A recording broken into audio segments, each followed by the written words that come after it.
इथले एक 2-4 कॉन्ट्रॅक्टर होते, इथला एक पंचायत समितीतला कर्मचारी होता. त्यांनी हे सगळं गणित या इथल्या माझ्या आमदारांना सांगितलं. माझे आमदार बसून त्यांनी तो राजारामचा पोरगा त्याला फोन केला. त्याला फोन केल्यानंतर सांगितलं की असं असं एक वडार साहेबांची आत्महत्या झाली आहे आणि मग आपण काय करायचं. तो म्हणला गोपीचंद पळकरचं नाव घ्या. हा म्हणला त्यांचं नाव मला घेता येणार नाही. तर तो म्हणला ठीक आहे, मी माझ्या ईश्वरपूरचा आहे, मी त्यांच्या घरनं फिल्डिंग लावतो. हा कोण म्हणतोय? राजारामचा पोरगा म्हणतोय. बर विषय काय आम्हाला माहितच नाही ना. तर राजारामच्या पोराला हे कळायला पाहिजे, 35 वर्ष तो आमदार आहे. एका आमदाराचं ज्युनियर इंजिनियरकडे काम काय असतं, एवढी जर ह्याला अक्कल नसेल तर यानं महाराष्ट्र कसा चालवला. म्हणून मी नेहमी म्हणतो की हा बेअक्कल माणूस आहे, हा बिंडोक माणूस आहे. हा वारंवार दर 8 दिवसाला सिद्ध करतो की होय मी बिंडोक आहे. महाराष्ट्राची ओळख महाराष्ट्राची संस्कृती आहे आणि महाराष्ट्रामध्ये सगळेच गोडीगुमानं वावरत आलेले आहेत. पण जेव्हापासून 2014 नंतर भाजपवाल्यांचं वर्चस्व झालेलं आहे तेव्हापासून वाचाळ वीरांचं प्रभुत्व जास्त आपल्या महाराष्ट्रामध्ये दिसतंय. आज ज्या प्रकारे स्वतःला भाऊ म्हणून घेणारे भाजपमधले काही नेते ज्या प्रकारे आई बहिणींवर बोलतायत, इतक्या खालच्या स्तरावर जाऊन बोलतायत, म्हणजे अक्षरशः यांच्या तोंडातून गटारी वाहतायत असं म्हणायला काहीच हरकत नाही.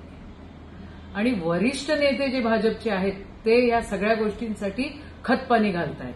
दुसरीकडे आम्ही संस्कृती सांभाळतो, आम्ही धर्म सांभाळतो असे म्हणणारे हे भाजपचे नेते या सगळ्या गोष्टींना जर खतपाणी देत असतील तर महाराष्ट्र हे सहन नाही करणार. आज जयंत पाटील साहेब हे केवळ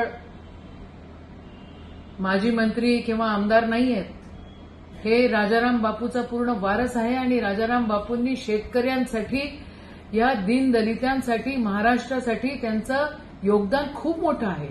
अहो कोणत्या पातळीवर बोलताय, काय चाललंय या महाराष्ट्रामध्ये आणि यांना तंबी कशी देत नाही. देवेंद्र फडणवीस साहेब, तुम्ही कशा प्रकारे संस्कृतीचं जतन करतायत हे तर अख्खा महाराष्ट्र बघतोय. कोणाच्या आई बहिणींना आम्ही बोलणार नाही, पण अहो जरा झाकून बघा, खुद के गिरिबान में झाक के देखिए हो क्या रहा है. या सगळ्या गोष्टी अतिशय वेदनादायक आहे, न सहन करणाऱ्या आहे आणि आम्ही हे सहन करणार नाही. जे काही जयंत पाटील साहेबांच्या परिवाराबद्दल बोलण्यात आलं त्या सगळ्या गोष्टीचा आम्ही निषेध करतोय आणि महाराष्ट्र अशी भानगड अजिबात सहन करू शकत नाही, एवढं लक्षात ठेवा.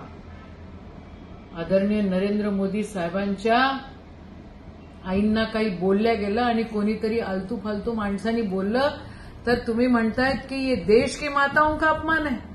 अहो राजाराम बापूंच्या पत्नी जयंत पाटील साहेबांच्या आई म्हणजे आमच्याही आई आहे आणि महाराष्ट्राच्या आई आहे, या देशाच्या आई आहे. आई बहिणींचा अपमान आम्ही सहन करणार नाही. तुम्ही तुमच्या नेत्यांना तंबी दिली पाहिजे, व्यवस्थित वागवलं पाहिजे आणि शिस्तीत ठेवलं पाहिजे. जय हिंद, जय महाराष्ट्र.